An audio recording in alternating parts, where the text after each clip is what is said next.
Conflict has already spilled onto the streets of Harare as an opposition march turned violent. Black and white were clubbed, kicked and beaten. Leaving Africa was traumatic, was terrible. You felt like you were letting the other people staying behind down. We moved to Australia in 2002, when I was 14. We were farming in Zimbabwe and sort of lost our farm in the redistribution program. And I felt so fortunate to be able to move to Australia, sort of start a new life, and you know, I love the place. You know, it was very welcoming. Moving to Australia, you were just looking for the easy way out.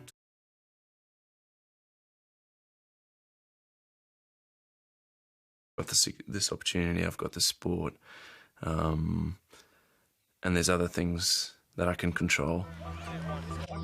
Dave had always been very focused, but definitely after we came to Australia, probably it became a lot more obsessive. When we arrived in Australia, I felt like, you know, my eating and my training and all those things were something I could really control. I didn't have to deal with all this emotional stuff. I could just, you know, stay focused and control things. And I could justify it because I wanted to play professional rugby. I wanted to play for the Wallabies. That first summer holiday, I would go down to the library and just hire out books and do training sessions from them. And I had this weird thing that in my head I had to do 450 crunches a night or else I was going to get fat. Or, like, if I didn't do it, I was mentally weak. Gain lean muscle mass but not get fat. I had a real obsession about not being fat.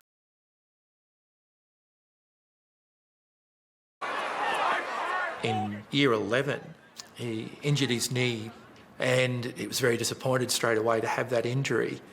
But what he did over the rest of that season was to absolutely transform his body. He committed totally to his work in the gym.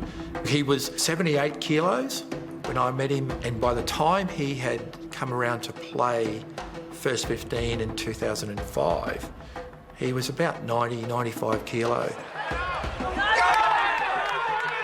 Dave's last year at Churchie, he was one of the superstars in the rugby team.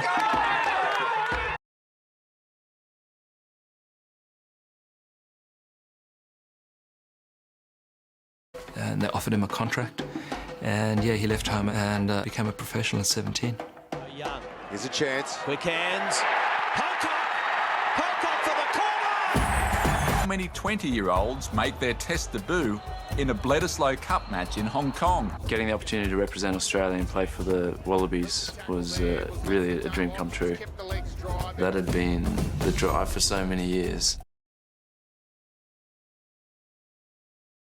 We've got a player down, it's David Pocock. Got through the first 3 games of the season, and in the 4th game got cleaned out a bit off the ball and tried to step out of it, and just felt my knee sort of give way. He looks in a distressed state. But I guess it's only once you hear the doc say, "Mate, you've done your ACL," that it sinks in a bit. So yeah, that was sort of the whole season. Battle for him. He was very motivated to get in there and do the rehab program. Dave's approach to rehab is professional, dogged, determined, obsessed, clinical, but he just does it and does it and does it, and he does it right. You know, after going through all that 9-month rehabilitation,